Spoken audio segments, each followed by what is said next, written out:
Alright, so it's 2:30 a.m. I got the dual portal.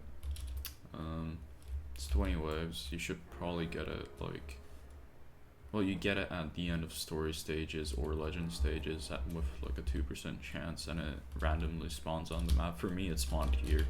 It was like actually just the red portal, like exactly what like the Ragnar portal looks like. So you should probably find it like pretty easily. It tells you when you get it at the bottom of the screen. Yeah, this is what it looks like. As I said before, you get this at the end of like any stage that's related to Dragon Ball, and it probably is at the end of the track on every map. I don't know, I've only seen it on here, and it was like right here, as I said before. So yeah. Alright, so time to Eva. My game's gonna take a while to load in, so I might skip a bit ahead until it does. So yeah. Alright, so now it's loaded in, so let's Evolve. Okay, pretty decent model. Let's see if he has a cosmetic.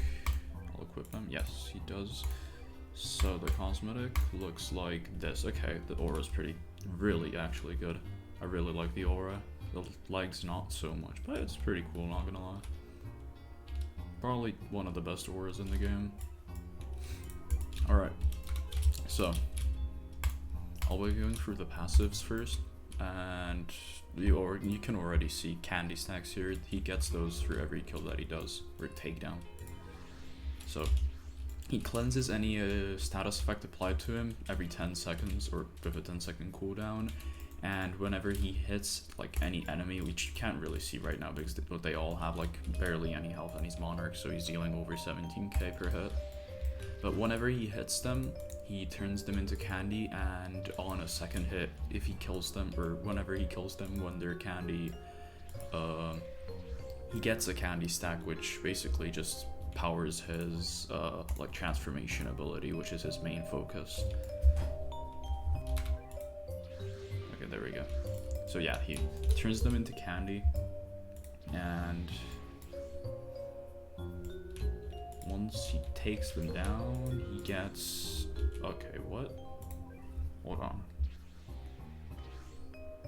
He's not getting takedowns. I'll try restarting the match. Alright, so now, if I go just random enemy, for example these ants, he's not getting any.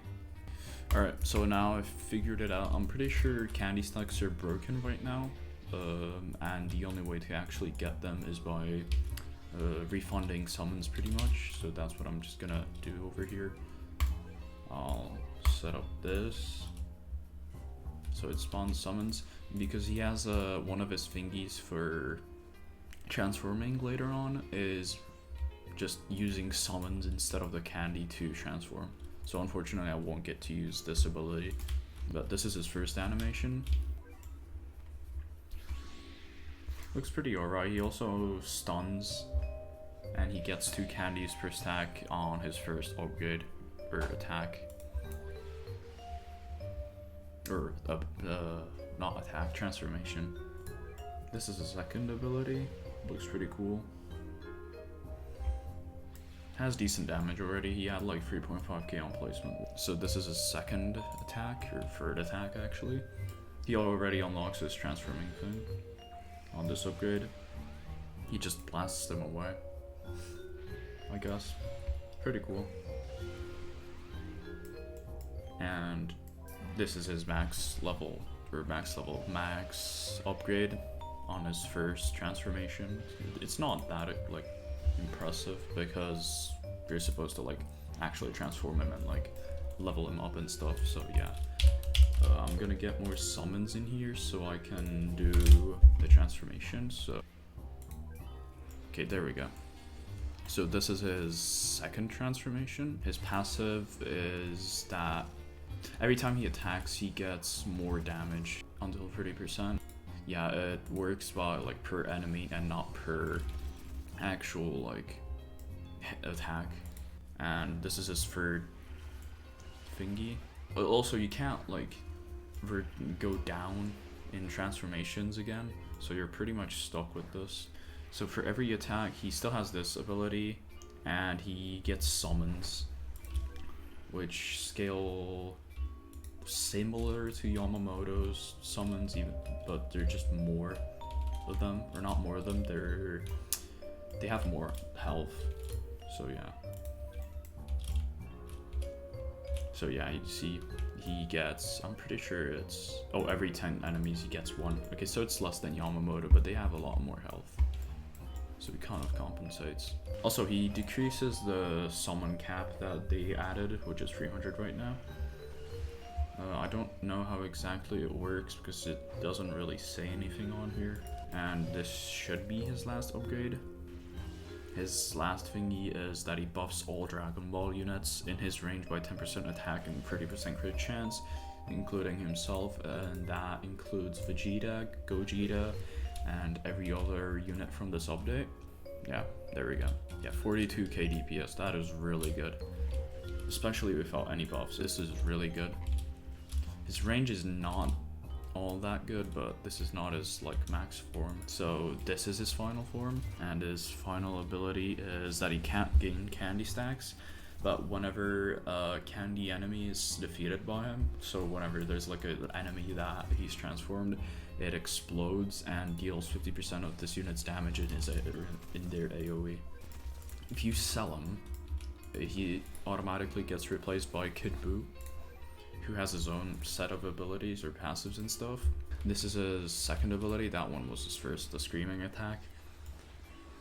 This is pretty cool. He's immune to status effects, but for every transformation that you did beforehand, he gets more damage in this form. Whenever he kills an enemy, he immediately does that same attack in the same position every like 5-second cooldown.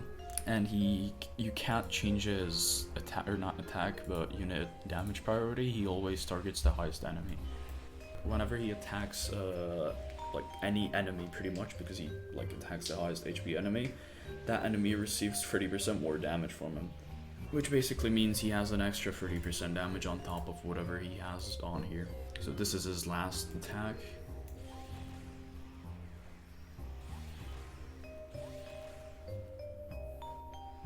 And this is his max upgrade, 50k DPS almost, with 30% extra damage on top of that to the highest enemy, or highest health enemy. These ghosts are not from him, it's from the guy from earlier. Yeah, they stopped spawning. So that's it for the showcase. Pretty cool unit. Really like the animations, and especially the cosmetic. The cosmetic is probably the best one in the game at the moment, at least in my opinion. So yeah, see ya.